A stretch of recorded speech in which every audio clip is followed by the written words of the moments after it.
ಸಮಸ್ಯೆನ ತೋರಿಸ್ಕೊಡ್ತಾ ಇದ್ದಾರೆ. ಯಾಕೆ ರೈತರ ಸಾವಿನ ಮೇಲೆ ಟೌನ್ಶಿಪ್ ಮಾಡುವಂತ ಆಸೆ ಯಾಕೆ ಸರ್ಕಾರಕ್ಕೆ ಅಂತ ನೋಡಿ, ಇದು ಒಂದು ಕಾರ್ಯಕ್ರಮವನ್ನು ಬಹಳ ವರ್ಷಗಳಿಂದ ಇದು ಟೌನ್ಶಿಪ್ಗಳಾಗಬೇಕು ಅಂಥೇಳಿ ನಡೀತಾನೆ ಇದೆ. ನೈಸ್ ರಸ್ತೆ ಮಾಡುವಾಗ ಕೂಡ 3-4 ಟೌನ್ಶಿಪ್ಪನ್ನು ಇಲ್ಲಿಂದ ಮೈಸೂರುವರೆಗೂ ಮಾಡಬೇಕು ಅಂತೇಳಿ ಪ್ರಸ್ತಾವನೆ ಮಾಡಿದರು. ಉದ್ದೇಶ ಏನು ಅಂತೇಳಿದರೆ, ಬೆಂಗಳೂರಿನ ಮೇಲೆ ಏನು ಒತ್ತಡ ಇರುತ್ತೆ ಆ ಒತ್ತಡವನ್ನು ಕಡಿಮೆ ಮಾಡಬೇಕು ಅನ್ನೋಂಥ ಉದ್ದೇಶ ಇದು. ಬಿಡದಿ ಟೌನ್ಶಿಪ್ಪು ಕೂಡ ಅದೇ ಅರ್ಥದಲ್ಲಿ ಮಾಡೋದಕ್ಕೆ ನಮ್ಮ ಮಾನ್ಯ ಉಪಮುಖ್ಯಮಂತ್ರಿಗಳು ಪ್ರಸ್ತಾವನೆಯನ್ನು ಕ್ಯಾಬಿನೆಟ್ಗೆ ತಗೊಂಡು ಬಂದಿದ್ದರು. ಕ್ಯಾಬಿನೆಟ್ಟು ಇನ್ ಇಟ್ಸ್ ವಿಸ್ಡಮ್ ಚರ್ಚೆ ಮಾಡಿ ಅದನ್ನು ಅಪ್ರೂವಲ್ ಕೊಟ್ಟಿದ್ದಾರೆ.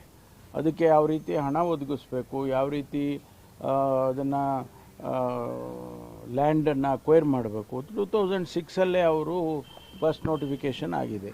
ಆದ್ದರಿಂದ ಇದು ಹೊಸದಾಗಿ ಮಾಡೋದು ಅಂತಕ್ಕಂಥದ್ದಾಗಲಿ ಮತ್ತು ಯಾವುದೋ ದುರುದ್ದೇಶ ಇಟ್ಕೊಂಡು ಮಾಡ್ತಾರೆ ಅಂತಕ್ಕಂಥದ್ದಾಗಲಿ ಏನಿಲ್ಲ. ರೈತರನ್ನು ಮನವೊಲಿಸಿ ಅವರಿಗೆ ಪರಿಹಾರ ಕೊಟ್ಟು ಅದನ್ನು ಮಾಡ್ತಕ್ಕಂಥ ಕೆಲಸವನ್ನು ಉಪಮುಖ್ಯಮಂತ್ರಿಗಳು ಮಾಡ್ತಾರೆ. ಸರ್ಕಾರದ ಏನು ತೀರ್ಮಾನ ಇದೆ ಅದನ್ನು ಅನುಷ್ಠಾನ ಮಾಡೋದಕ್ಕೆ ಎಲ್ಲ ಪ್ರಯತ್ನವನ್ನು ಮಾಡ್ತಾರೆ.